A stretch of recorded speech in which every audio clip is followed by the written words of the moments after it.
माशाअल्लाह आज फिर हमारे साथ मुफ्ती साहब मौजूद हैं। अस्सलाम वालेकुम।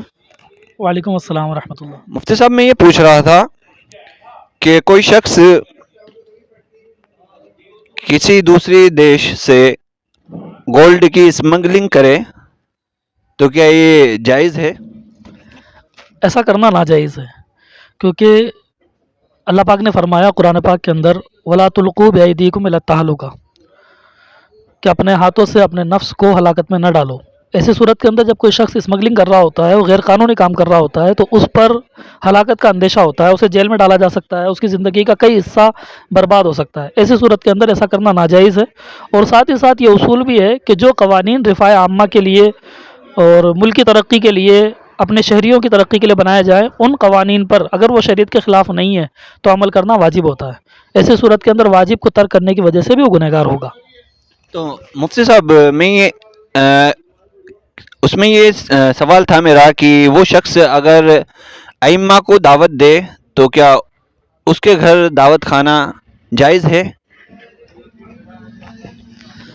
देखिए, यहाँ पर एक चीज़ को वजाहत के साथ आप समझ लें। कई सारे मामलात ऐसे होते हैं जो ज़ाती तौर पर वो अमल तो नाजायज़ होता है, लेकिन उस अमल से निकलने वाला नतीजा या उस अमल से हासिल की जाने वाली कमाई वो नाजायज़ नहीं होती। और ये भी एक तरीके की वैसी ही सूरत है।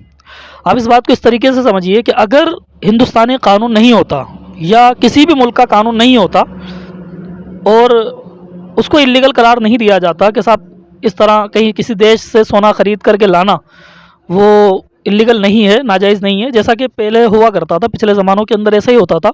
कोई शख्स कहीं से कोई चीज़ ख़रीद के ला सकता था, उसके लिए कोई टैक्स वगैरह नहीं होते थे, और अगर होते भी थे तो वो माल पर होते थे। सोना खुद रकम हुआ करता था, उस पर टैक्स नहीं होता था।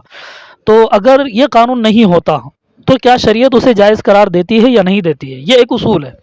आप इसको तौर पर देख लें कि अगर वो जायज़ करार देती है शरीयत, तो ऐसी सूरत के अंदर फिर उसकी कमाई भी जायज़ ही मानी जाएगी। तो यहाँ पर वो जो सामान ख़रीद करके ला रहा है, शरई एतबार से वो अपना पैसा दे करके वहाँ से सामान ख़रीद रहा है और यहाँ ला करके उसे रकम लेकर के बेच रहा है।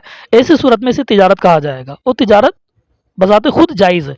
हाँ, उस चीज़ को, उस सामान को किसी दूसरे देश से इस देश में या किसी और देश में ले जाना इल्लीगल तौर पर, ये नाजायज़ है।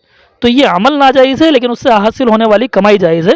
लिहाजा उसकी अगर अइम्मा की दावत की जाए तो बेशक अइम्मा दावत पर जाए, और सिर्फ अइम्मा ही नहीं, जिन जिन को भी दावत दे बेफ़िक्र होकर के दावत खा सकते हैं, उसकी कमाई हलाल मानी जाएगी। माशाअल्लाह।